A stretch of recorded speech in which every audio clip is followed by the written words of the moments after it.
Hello, hello, hello. This is Robert Ferguson, America's fat loss coach, nutritionist, researcher, guy who cares, and that's why we share. And I want to share something with you on this fabulous Fat Loss Friday that will be a little controversial if you read into it, but if you do your due diligence and you go look up these studies, your first response will be, why hasn't my doctor shared this with me?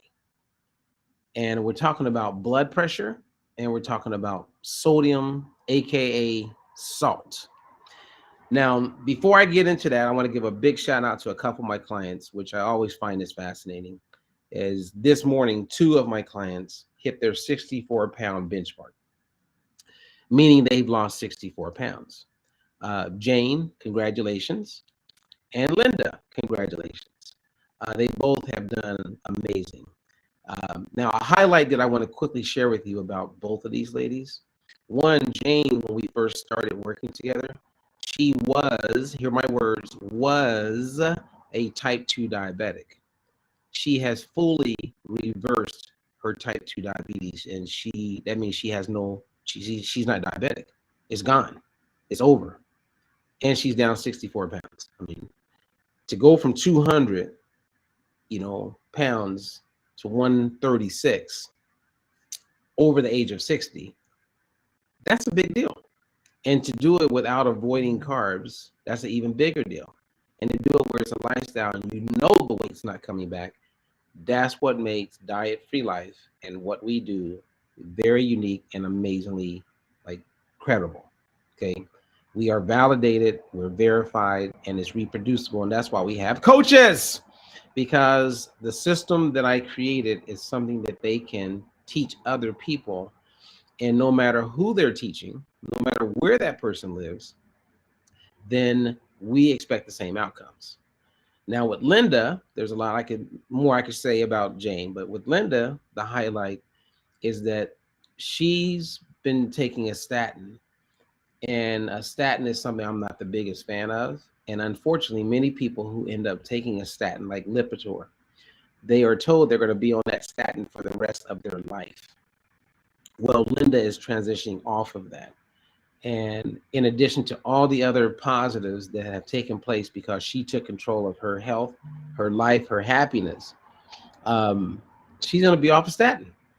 And so in the last year, maybe 14, 15 months, she'll be number 15 that we've helped get off statins. And that, my friends, is worth a round of applause.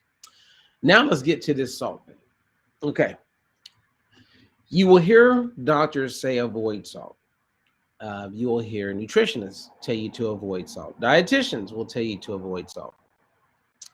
I don't really have a problem with salt, but when I went down this rabbit hole to better understand the connection between salt and high blood pressure, I could not find any studies, any evidence, okay? Because when it's evidence-based, that means everything is based on evidence. There is no foundation of evidence that supports the reality or the unwanted reality that salt is causing people to have high blood pressure. So hear me out on this, okay? Don't leave. This is very important. I'm going to share with you two key studies. Now, the one that you will find references the fact that salt can cause blood pressure to be elevated is when they looked at the DASH diet.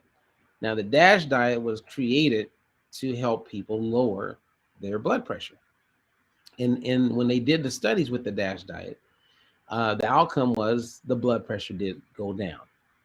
Now, they attribute it to the fact that there's no salt, but the part that they don't share with you about the study is that the people not only avoided adding salt to their food and foods that were high in salt, they avoided processed foods that are packed with linoleic acid, which is part of the vegetable and seed oil family that we know contributes toward causing a person to become insulin resistant, and that insulin resistance can help drive the blood pressure. So they say it's salt, avoiding salt, that help the blood pressure come down. I argue that it's the processed food, specifically the seed and vegetable oils. So avoiding that, I believe, is what helped lower the blood pressure. Okay, now that's just one, just so you have full clarity on that. Number two, and this is the study that will make you sit down or want to smack your mom upside the head. I say that as there's a comedian in me. I'm trying to be funny. But what they did is they took two groups of people who are type 2 diabetics, and they also looked at their blood pressure. And one group, they told them that they cannot add salt to any of their food. They had to avoid salt altogether. The other group, they told them add as much salt as you want, eat salt, buy food with salt, go for it. At the end of this trial, here's the first part that, I mean, really get this, okay? And if you're a coach that works with me, get this, and I can give you the studies, you can read it for yourself. But the first part of this study, and it's two parts. The first part is that neither group, the group that avoided salt and the group that added salt, saw a change in their blood pressure. The blood pressure didn't go down and the blood pressure didn't go up. So whether they avoided salt or whether they added salt, there was no significant change. There was no impact at all. This says a lot, you guys. Okay, right there, I believe everyone, it would have been ideal if everybody just stopped in their tracks and said, okay, wait a minute. So adding salt or avoiding salt played no difference in anything as far as blood pressure. That was what we discovered. Okay, that's number one. Number two, and this will make you want to run around the corner.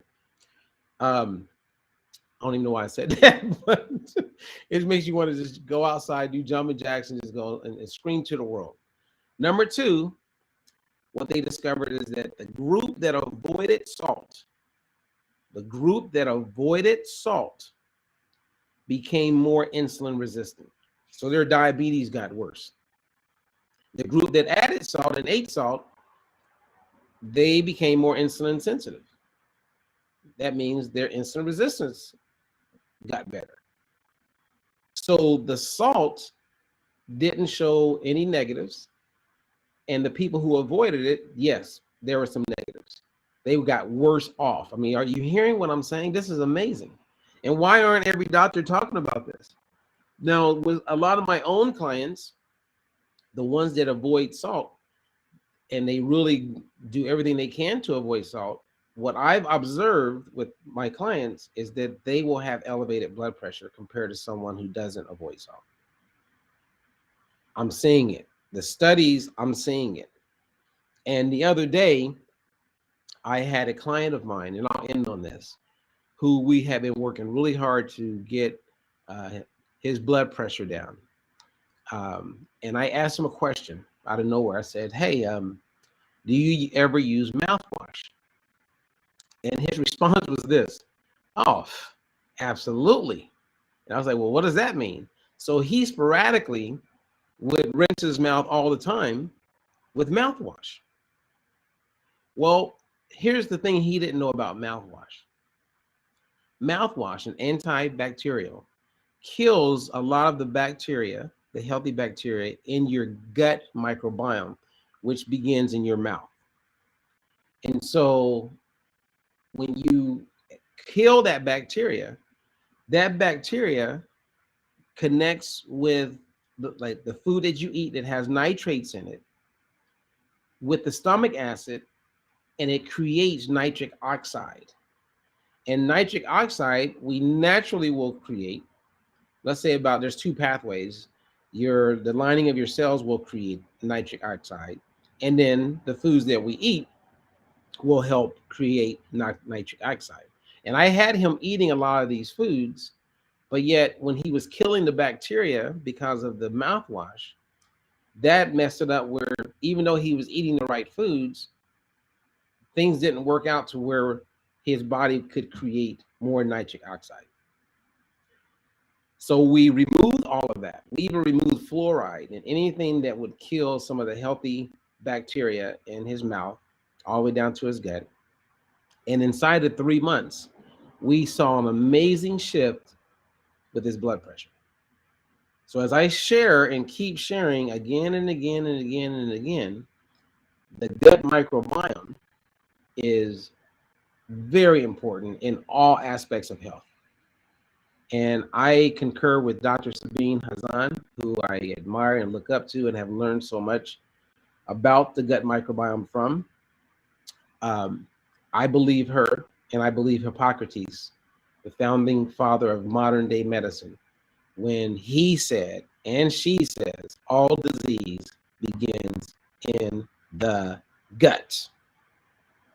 So, as a diet-free life coach, and where we're headed, and have been, we're going to continue to put a significant focus and increase a ton more energy into the relationship between the gut microbiome and our overall health, and to continue um, bringing clarity to a lot of the misinformation that's out there. And salt, I don't believe, I wouldn't tell you to go and just start dumping salt on everything, but I do not believe that salt is the problem. I believe that it's probably linoleic acid, which is a big part of the fat that makes up a lot of these seed and vegetable oils. I believe it's having a dysbiosis in the gut, meaning there's disruption there, and people aren't eating in a way to improve it. Um, all of this is important. It doesn't mean I can't have some cotton candy. Doesn't mean I can't have a caramel apple and I can't have a glass of wine. Nobody's saying that. What I'm saying is there's a way to enjoy all those things without creating damage and putting yourself in a position where you can flourish with your health. So there you go. Now, again, if I had hypertension and I was concerned about my blood sugar or my blood pressure, I would hear what I'm saying and be like, man, I'm having a really tough time with hearing what Robert is saying. Because think about it, there's some people right now who are avoiding salt like crazy, and they don't understand why their blood pressure stays elevated. They're like, I'm doing everything right. And then they may have weight to lose. And the doctor and everybody is saying, well, if you lose more weight, it'll bring down your blood pressure. Well, you know what? What if it's the fact that they're not getting enough salt? And we know that if you're not getting enough salt, there's another hormone called aldosterone. And aldosterone will cause your body, and insulin plays a role in this, to retain water. It will pull the water from anything that you eat, because things are upside down. And the goal is to get everything on the right side. So if you want to learn more, reach out to us, get our newsletter, it's free. Go to our YouTube channel.